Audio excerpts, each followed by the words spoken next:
রবীন্দ্রনাথ ঠাকুরের গল্পগুচ্ছের অন্তর্গত অতিথি গল্প আলোচনা করছিলাম, যেটা পর্ব 2 পর্যন্ত আলোচনা করেছি। পর্ব 2-এ পড়িয়েছিলাম যে যখন অন্নপূর্ণার কাছে তারাপদ গেল এবং তারাপদকে যখন সে যত্ন আত্তি করতে শুরু করলো, ততটা আলোচনা করেছে। আজকে পর্ব 3-এর আলোচনা।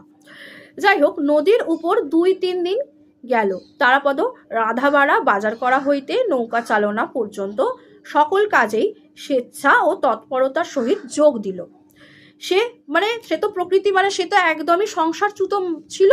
এবার সে কিন্তু কাজে যোগ দিল, নিজের স্বেচ্ছাতে এবং তৎপরতার সাথে যোগ দিল। যে কোনো দৃশ্য তাহার চোখের সম্মুখে তাহার আসে, তাহার প্রতি তারাপদর সকৌতূহল দৃষ্টি ধাবিত হয়।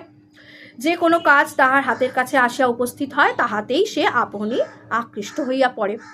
তাহার দৃষ্টি, তাহার হস্ত, তাহার মন সর্বদাই সচল হইয়া